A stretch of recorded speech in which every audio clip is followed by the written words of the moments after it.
Dios la bendiga, amada iglesia. Muy buenos días en esta mañana preciosa. Les saluda el hermano Pedro Collado de la iglesia Discípulos de Cristo en La Brecha que pastorea el reverendo Fernando Mendoza junto a su esposa Victoria. Nosotros estamos ubicados en el barrio Guaraguao, en el pueblo de Guaynabo. Eh, En la mañana de hoy vamos a estar viendo la lección 22 de nuestro libro El Discípulo, que se titula Sabiduría, Camino, Verdad y Vida, que está tomado del Evangelio de Juan, capítulo 14, versículos del 1 al 14. Y el texto áureo dice, Jesús le dijo, yo soy el camino, la verdad y la vida. Nadie viene al Padre sino por mí. Así que vamos a comenzar como siempre con una oración para que tengamos la dirección de nuestro Señor en esta mañana. Así que oramos en el nombre del Padre, del Hijo, del Espíritu Santo. Amén. Padre Santo y Padre bueno, te alabamos, te bendecimos, te glorificamos, Señor, y te damos gracias por este día precioso que tú nos das. Gracias, mi Dios, por las bendiciones que tú nos das cada día, Señor, porque pudimos levantarnos, abrir los ojos, Padre amado, y te damos gracias sobre todo por el acceso que tenemos a la palabra tuya. Y te pedimos que en este día, Señor, seas tú dirigiendo lo que se habrá de presentar en esta mañana, de manera que sea para edificación del pueblo tuyo, pero sobre todo para gloria tuya, que podamos ver estas lecciones, atesorarlas en nuestro corazón y aprender a vivir de acuerdo a ellas, para que podamos dar testimonio de ti, de la obra que tú haces en cada uno de nosotros cada día, Señor, que tu Espíritu Santo sea dirigiéndonos. Pasa el carbón encendido por mis labios, mi Dios, y te doy gracias por esta oportunidad preciosa y en el nombre de Jesucristo que he orado, nombre que es sobre todo nombre. Amén. Vamos entonces a la clase. Los objetivos principales que tenemos son examinar cómo se relaciona lo que Jesús afirma, que Él es el camino, la verdad y la vida, con la sabiduría que ya hemos venido estudiando durante el trimestre, y explorar la relación entre estas tres dimensiones de la sabiduría, ¿verdad? Lo que es el camino, la verdad y la vida. Eh, el segundo objetivo es entender que Jesús declara esto en un momento muy difícil en su vida y en la de sus discípulos. Y estas palabras deben sernos útiles a nosotros y a nosotras en nuestros momentos difíciles. El otro objetivo es invitarnos a reflexionar sobre el modo en que la palabra de Jesús en aquellos momentos difíciles nos ayuda en nuestros tiempos difíciles. Eh, Más adelante vamos a estar viendo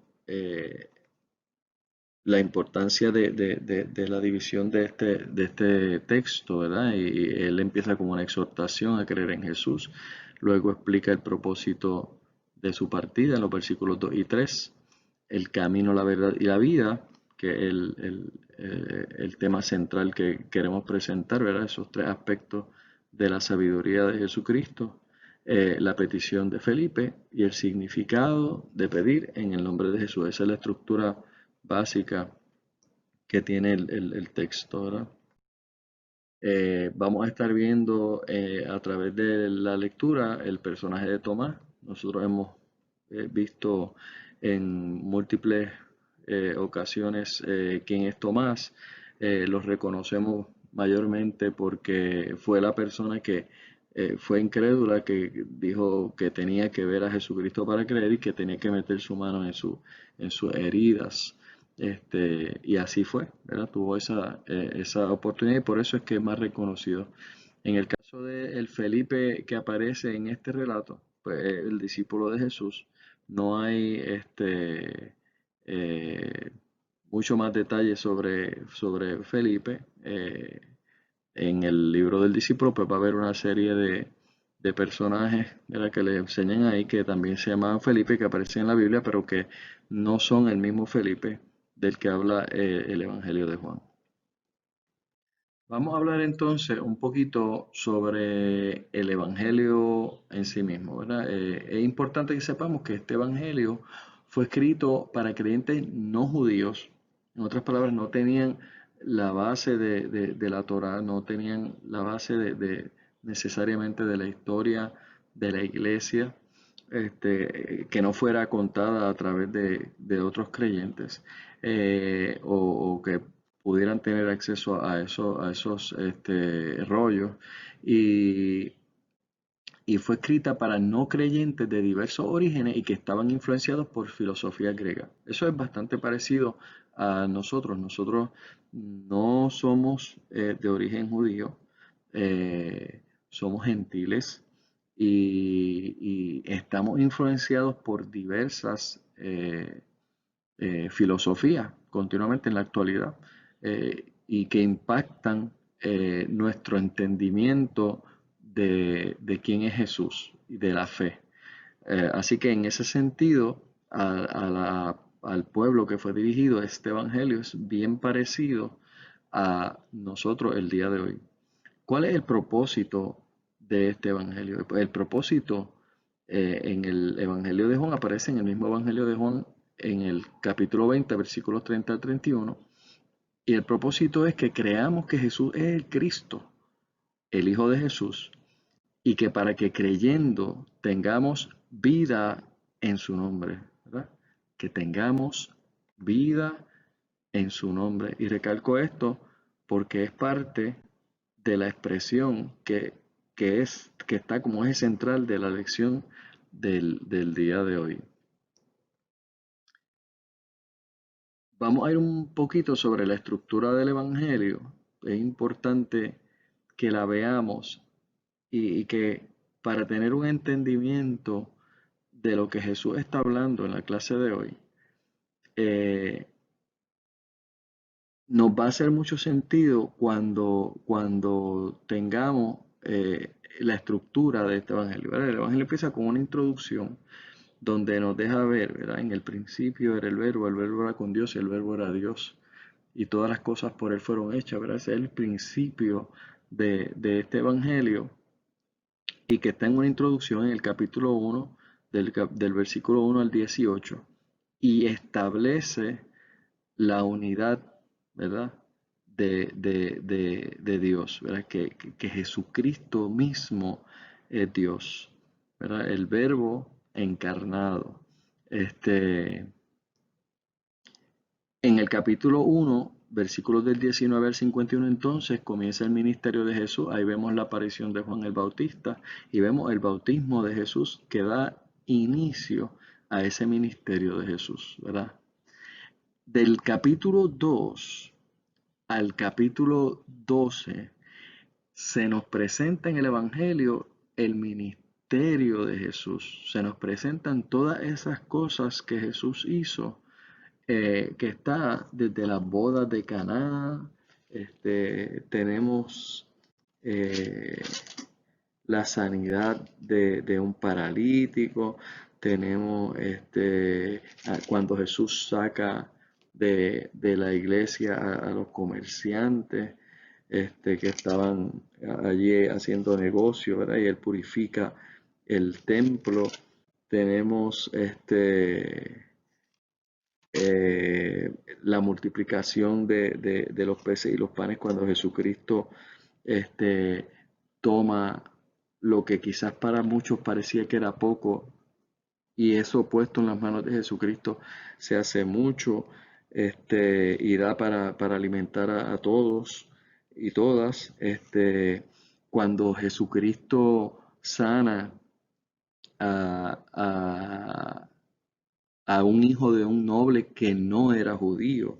Así que ya Jesucristo da muestras de que su evangelio, su mensaje va más allá del pueblo judío como tal, sino que es para toda la humanidad. Como había dicho, Jesús sana al paralítico, y ese paralítico no podía ir al estanque que de cuando en cuando movía un espíritu para que pudieran ser sanos, y Jesús va donde el paralítico, va donde está la necesidad y lo levanta y hace que recobre la movilidad. Todo eso está en esos primeros capítulos. Este, y es interesante porque en ese ciclo se termina con la resurrección de Lázaro, ¿verdad? Así que antes de la resurrección de Lázaro, poco antes Jesús sana a un ciego, así que devuelve la vista, Jesús devuelve la vista, nos devuelve la vista, nos permite salir de nuestra ceguera, sobre todo de la espiritual.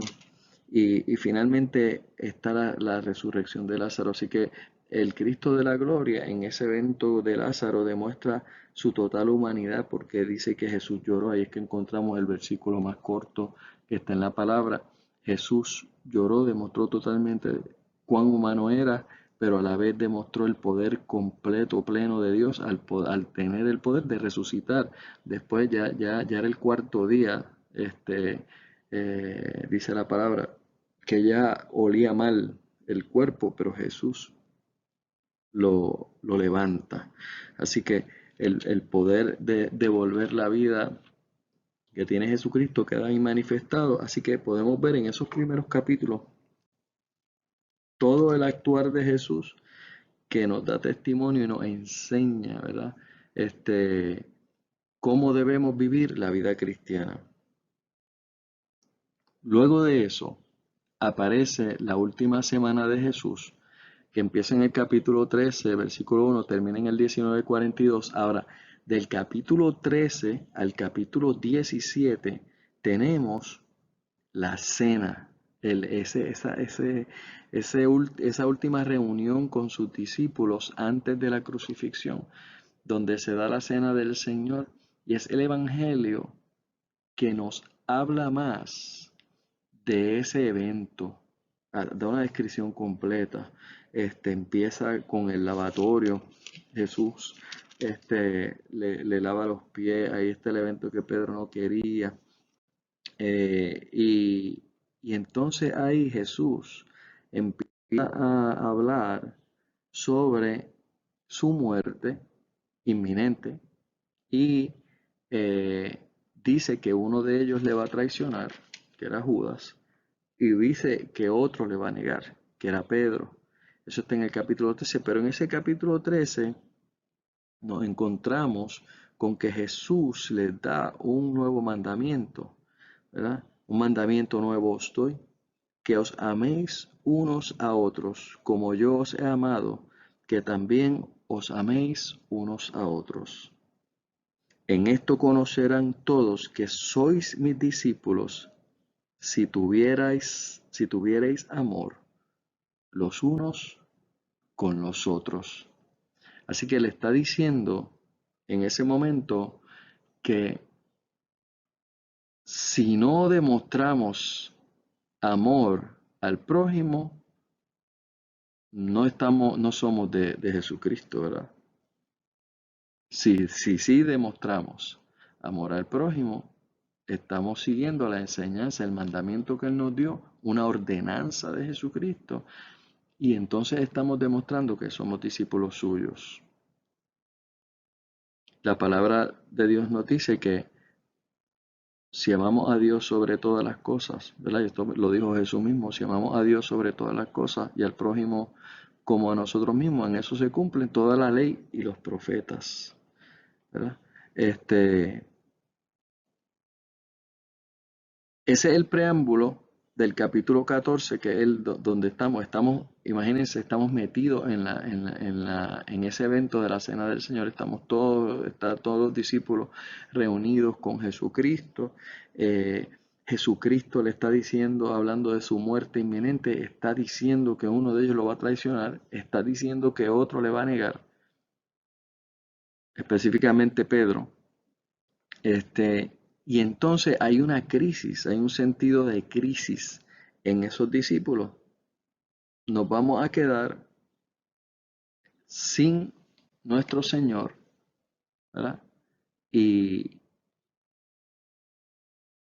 vamos a estar solos, va a haber un traidor. Imagínense eso, va a haber un traidor y va a haber alguien que va a negar a Jesucristo. Y nada más y nada menos que Pedro, ¿verdad? Este, hay crisis, hay confusión. Y ese es el evento que aparece en ese capítulo 14, ¿verdad? Después de eso, la palabra nos va a presentar este, el evento de la resurrección en el capítulo 20 y hay un apéndice en el capítulo 21 que habla de la última aparición y ahí es donde Jesús tiene esta conversación con Pedro, este, que es muy conocido por todos nosotros, dice Pedro, ¿me amas? ¿Verdad? Pero volvamos al capítulo 14, donde nos encontramos, ¿verdad? Y vamos a ver, vamos a ir versículo por versículo y leyendo, ¿verdad? La porción que nos toca hoy. Dice, no se turbe vuestro corazón, creéis en Dios, creed también en mí.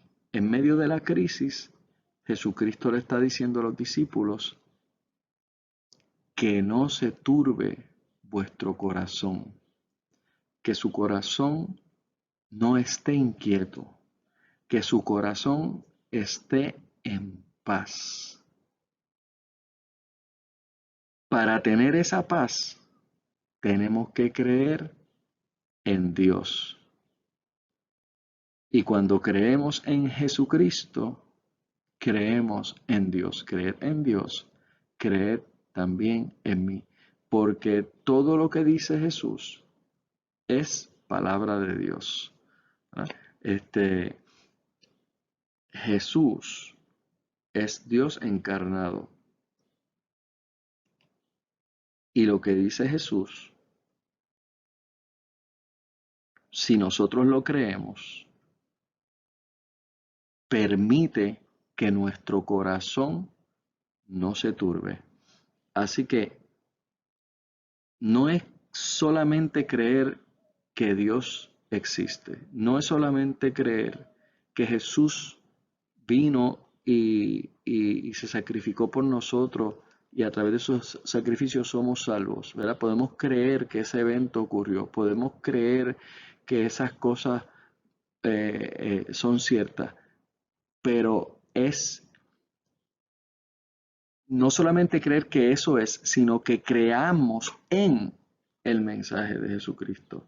Porque cuando creemos en su mensaje, cuando creemos en las promesas que Él nos da, entonces podemos actuar de acuerdo a lo que Él espera de nosotros. ¿Verdad? Eh, fíjense qué hermoso esto. Lo primero que Jesús les dice es que tengan paz en medio de ese momento difícil porque cuentan con los valores, con la verdad, y eso vamos a hablar más adelante, que Jesucristo les ha enseñado. Y no solo eso, le dice, en la casa de mi Padre muchas moradas hay. Si así no fuera, yo os lo hubiera dicho, voy pues a preparar lugar para vosotros. Le está diciendo que son acogidos como familia de Él. Los discípulos, al creer en Jesús, son acogidos como familia de Dios, como pueblo escogido, como coherederos del reino.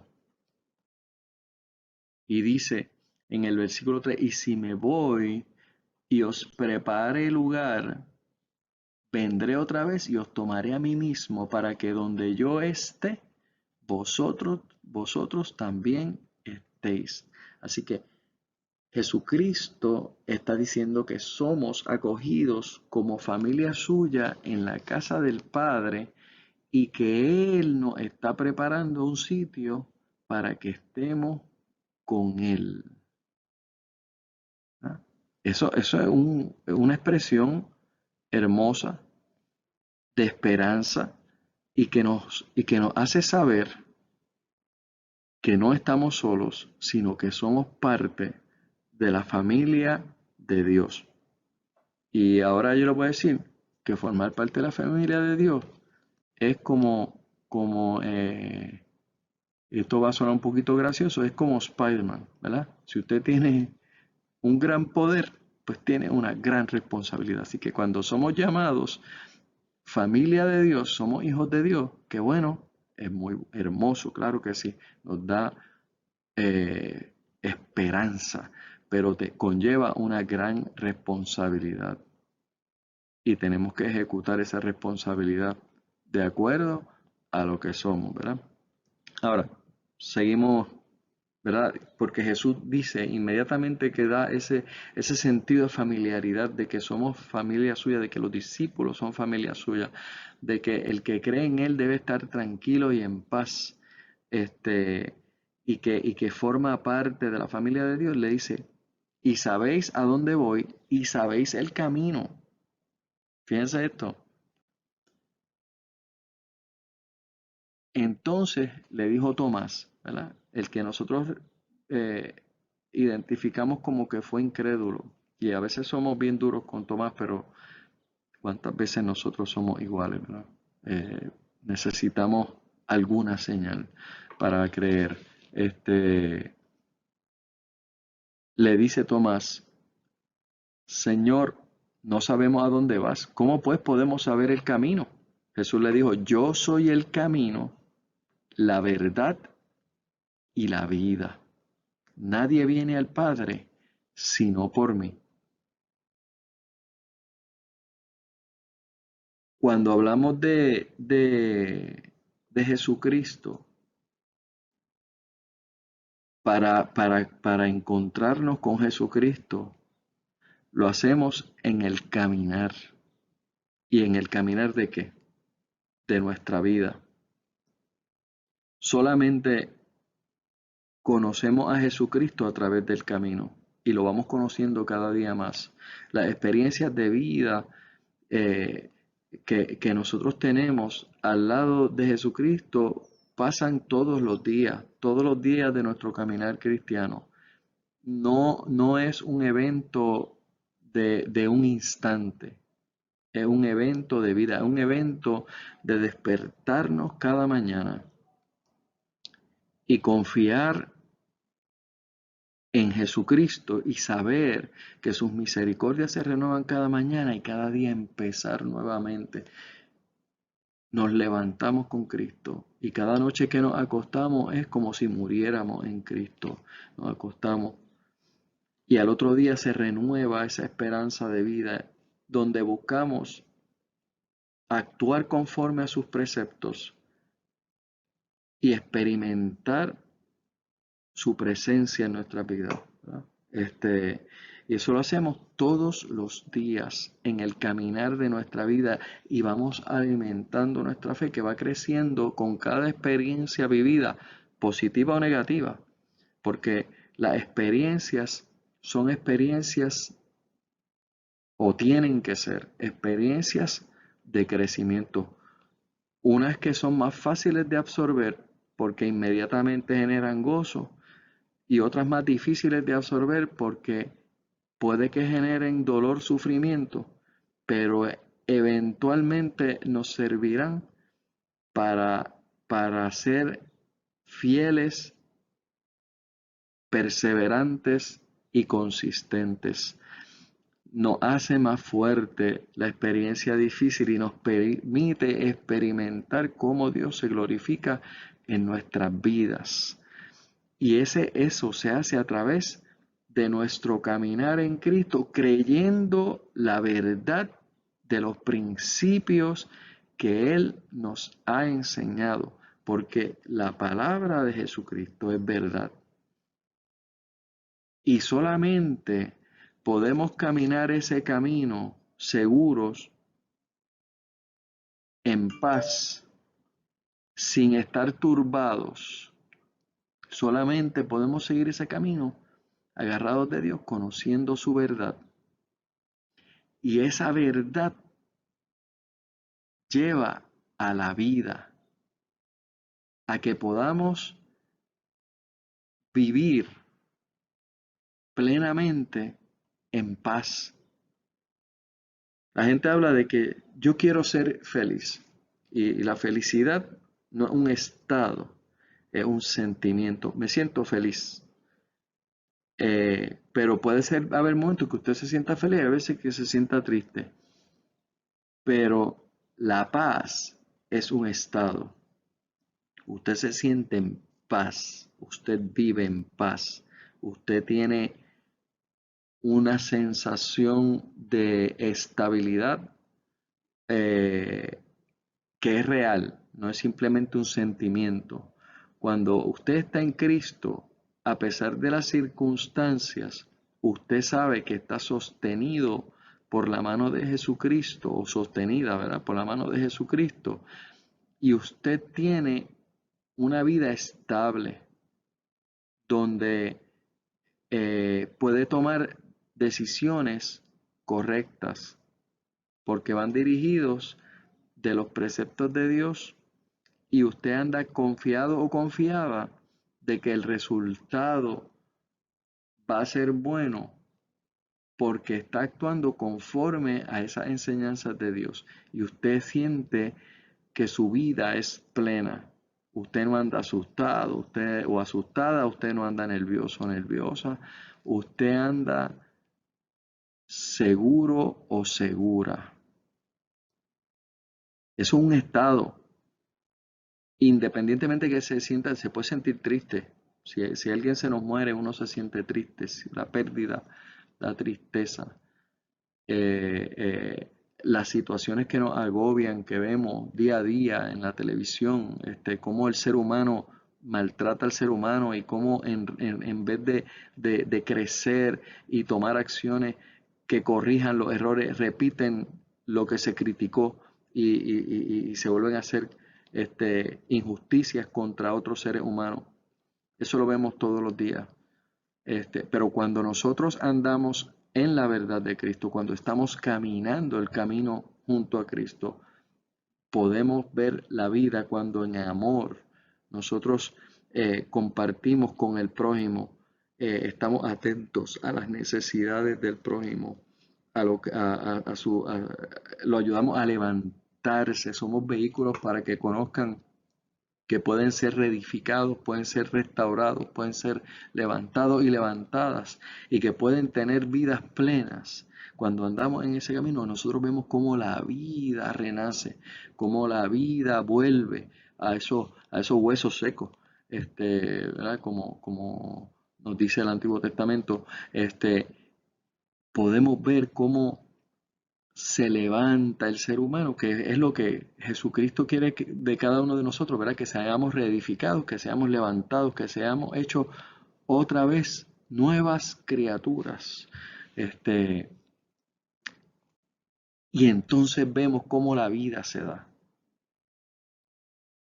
Solamente conseguimos eso a través de Jesucristo. Nadie viene al Padre sino por mí. Jesús es el camino, porque en el camino es que nos encontramos con Él y vivimos de acuerdo a sus preceptos. Él es la verdad, porque a través de su mensaje, a través de la palabra de Jesucristo es que somos reedificados, que somos levantados, que podemos llevar vidas plenas, que podemos sentirnos seguros confiando en las promesas que Él nos ha dado. Y en Él tenemos vida. Vida plena en esta vida que tenemos ahora mismo y vida eterna en Él. Y vamos a estar junto a Él para toda la eternidad en cuerpos glorificados. Una vez Jesucristo levante su iglesia. Damos gloria a Dios por eso. Si me conocierais también a mi Padre, si me conocierais también a mi Padre conocierais, y desde ahora lo conocéis y lo habéis visto. Lo que dice Jesucristo es lo que dice el Padre. Padre, Hijo, Espíritu Santo, un solo Dios. en este camino, verdad y vida, podemos ver ese funcionamiento, Padre, Hijo, Espíritu Santo, ¿verdad? Como una cosa no puede ser sin la otra, ¿verdad? Entonces aparece Felipe que le dice, Señor, muéstranos el Padre y nos basta. Y ahí queda sorprendido Jesucristo, ¿verdad? Porque dice, tanto tiempo hace que estoy con vosotros y no me has conocido, Felipe. El que me ha visto a mí, ha visto al Padre. ¿Cómo pues dices, muéstranos al Padre? Así que tengamos la seguridad de que cuando nosotros conocemos la verdad de Jesucristo, cuando caminamos el camino de Jesucristo, cuando vivimos una vida en Jesucristo, estamos teniendo una experiencia directa con el Padre. A través de Jesucristo conocemos al Padre. ¿No crees que yo soy en el Padre y el Padre en mí? Las palabras que yo os hablo, no las hablo por mi propia cuenta, sino que el Padre que vive en mí, Él hace las obras. Y Jesucristo dio muestra siempre de la acción de Dios, ¿verdad? En medio nuestro y cómo edificó las vidas, pero vidas para vida eterna, ¿verdad? Porque se hicieron milagros incidentales en un momento dado para demostrar el poder de Dios, pero la vida va más allá de un milagro específico en un momento dado, sino la vida trasciende a la eternidad. Y eso es lo que debemos buscar. Y cuando nosotros atesoramos los valores de Jesucristo y vivimos de acuerdo a las enseñanzas de Jesucristo, y lo hacemos porque amamos a Jesucristo, lo hacemos de corazón, porque nace del Espíritu Santo que actúa en nosotros. Amamos a Dios sobre todas las cosas y actuamos conforme a la enseñanza de Jesucristo, amando al prójimo como a nosotros mismos. Nosotros hemos visto al Padre. Nosotros estamos experimentando a Dios con nosotros. Cuando nosotros hacemos eso, nosotros alcanzamos la salvación. Cuando nos alejamos de esa vida, cuando nosotros nos alejamos de atesorar el sacrificio de Jesucristo, cuando nosotros rechazamos los preceptos de Dios, nosotros negamos con nuestros actos esa aceptación que hicimos inicialmente de reconocer que Jesucristo es nuestro Señor. Y entonces estamos rechazando la salvación que Él nos regala. Así que andemos confiadamente, agarrados de la mano de Jesucristo, haciendo lo que tiene que hacer y alcanzaremos la salvación. Y habremos visto la manifestación del Padre en nuestras vidas. El versículo 12 dice, de cierto digo, el que en mí cree las obras que yo hago, él también las hará y aún mayores hará, porque yo voy al Padre. Jesucristo nos mandó a que predicáramos el Evangelio a toda criatura. Jesucristo estuvo presente como ser humano en la tierra poco tiempo. Su ministerio fue corto. Y cuando nosotros hacemos lo que Jesucristo hace, ¿verdad? Cuando nosotros creemos en Él y actuamos conforme a sus principios, nosotros vamos a ver cómo se manifiesta la gloria de Dios. Y cuando Jesucristo dice que las obras que yo hago, Él también las hará, es porque de nuestro corazón nacerá la intención y nacerán las acciones en pro, en favor del prójimo. Y lo hemos visto a través de la historia. Hemos visto cómo hombres y mujeres, cristianos, cristianas, han actuado conforme a esos valores cristianos y han ayudado a otras vidas a ser reedificadas.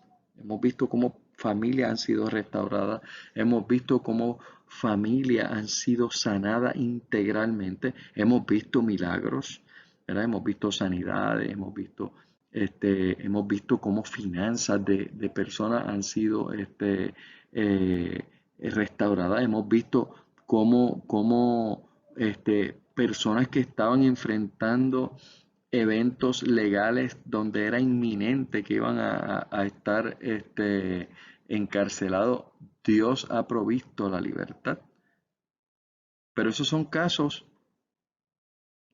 para los cuales Dios tiene un propósito específico y por los que esos milagros eran necesarios que ocurrieran. Pero a veces hay situaciones que nos parecen incómodas y nos permiten estar en esas situaciones porque ahí tenemos que aprender o ahí tenemos que actuar para que otras vidas sean edificadas. Y eso también es un milagro. Y en esa confianza plena, ¿verdad? Nosotros vamos a poder experimentar esa restauración de vidas, ese orientarse hacia la verdad, hacia el camino correcto, hacia la vida eterna. Y nosotros tenemos que dejarnos ser instrumentos de Dios para eso, ¿verdad? Tenemos que ponernos en las manos de Dios y estar dispuestos o dispuestas para hacer lo que Dios tiene que hacer. Y vamos a ver que esas obras de las que habla Jesús, que dice que mayores, que nosotros también las haremos y aún mayores, no es que tienen que ser milagros portentosos más grandes, sino que es mayor cantidad de personas que puedan tener acceso a esa verdad, a ese camino, a esa vida que es en Cristo Jesús y tener la opción de salvar sus vidas para siempre, para la eternidad, para vivir vidas organizadas, vidas plenas, vidas con valores buenos y que podamos ver que el ser humano se levanta, se reedifica, se trata con dignidad, con respeto, que se trata con amor.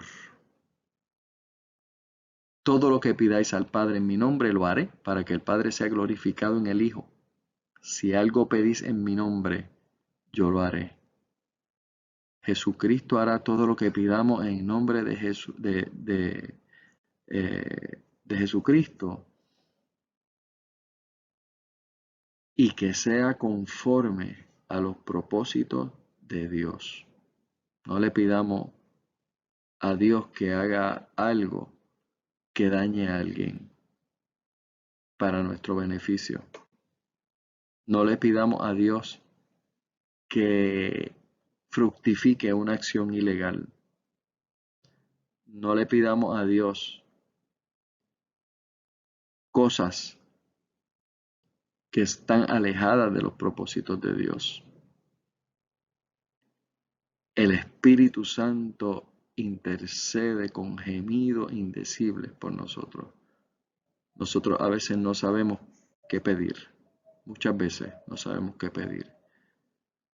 Y debemos aprender a pedir para que Dios nos deje ver en nosotros aquellas áreas que están incompletas, inconclusas, aquellas áreas que nos alejan de Dios, para que seamos fortalecidos, para que nos encaucemos en los propósitos de Dios y podamos ser reedificados, ser reconstruidos, que todas las áreas de nuestra vida puedan estar bajo la autoridad de Dios y que podamos dar testimonio de lo que Dios ha hecho en nosotros y lo compartamos para que otros también tengan acceso a eso.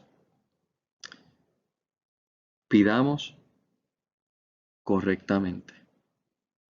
No pensemos que Dios es el genio de la lámpara ni una ATH, sino estemos conscientes de que lo que debemos pedirle a Dios es que nuestras vidas sean transformadas, edificadas y que seamos ofrendas de perfume grato a Dios, que nuestras vidas sean agradables a Él. Que nuestra vida huela bien para Él. Damos gloria a Dios por su palabra. En resumen, Eh, al terminar las lecciones sobre la sabiduría, tal como la vemos en Jesús, vemos las imágenes de que Él es el camino, la verdad y la vida. Esas imágenes son tres dimensiones de la sabiduría. No son tres realidades separadas. Cada una de ellas involucra a las otras, ¿verdad? Como habíamos mencionado, andar por el camino es tener la verdad y la vida. Conocer la verdad es andar por el camino y tener verdadera vida. Vivir plenamente. Solo se alcanza siguiendo el camino y aceptando la verdad, que es en Cristo Jesús. Ser sabio o sabia requieren las mismas tres cosas: andar de cierto modo, creer de cierto modo, vivir de cierto modo. Y ese andar de cierto modo, ese creer de cierto modo y ese vivir de cierto modo tiene que ser en Cristo Jesús. Jesús le dijo a sus discípulos que Él es el camino, la verdad y la vida en un momento difícil. Así que cuando estemos en un momento difícil nosotros recordemos que no debemos turbarnos, que no debemos estar inquietos o confundidos, sino confiar en Jesucristo, creer en Jesucristo, para que podamos tener paz en medio de los procesos y poder atesorar la experiencia, vivir vidas plenas. Hay muchas cosas que nos inquietan, que nos turban.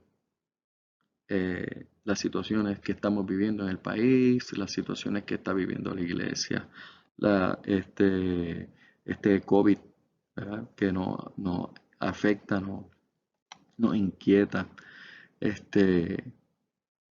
Pero aún en medio de todo eso, debemos permanecer tranquilos, no debemos turbarnos, porque nuestro Señor es el camino, la verdad y la vida. Oramos. Padre Santo y Padre bueno, te alabamos, te bendecimos y te glorificamos, mi Dios, y te damos gracias por esta lección de hoy, que nos permite saber que contamos siempre contigo, que nuestra vida separada de ti no es nada, como dice tu palabra, separados de ti nada podemos hacer, y que a través de tus enseñanzas, a través de tu ejemplo, podemos encontrarnos contigo, podemos crecer contigo, crecer en ti, desarrollarnos, mi Dios, y que podemos tener vidas plenas. Y te decimos, mi Dios, en esta mañana que queremos caminar contigo, agarrados de tu mano, Señor, para que nuestras vidas sean edificadas, prosperadas, pero prosperadas integralmente, sabiendo que las cosas materiales son añadiduras, mi Dios, que tú las proveerás, como dice tu palabra, que si buscamos de ti y de tu justicia, todas las otras cosas serán añadidas. Así que, Señor, te damos gracias porque contamos contigo, Señor, porque a ti te plació que revelarte a cada uno de nosotros para que tuviéramos oportunidad de vida. Y danos la fortaleza, la entereza.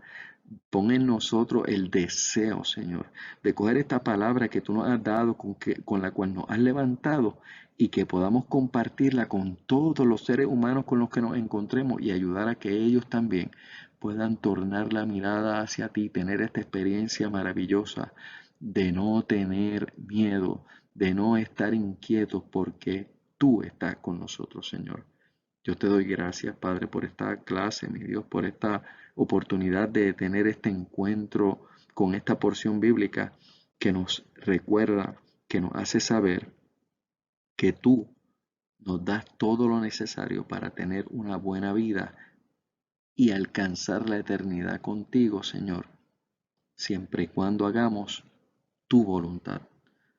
Yo te doy gracias, Padre amado, y te pido que nos sigas fortaleciendo para que podamos ser mensajeros tuyos y dar testimonio de ti, como tú esperas de cada uno de nosotros. Te doy gracias, Padre, y en el nombre de Jesucristo que he orado, nombre que es sobre todo nombre. Amén. Dios les bendiga. Atesoremos estas clases, grabémoslas en nuestro corazón y vivamos de acuerdo a ellas. Que tengan excelente día, excelente fin de semana y que esta próxima semana sea una de muchas bendiciones. Leamos la palabra de Dios, oremos y estemos en sintonía con nuestro Señor. Dios les bendiga.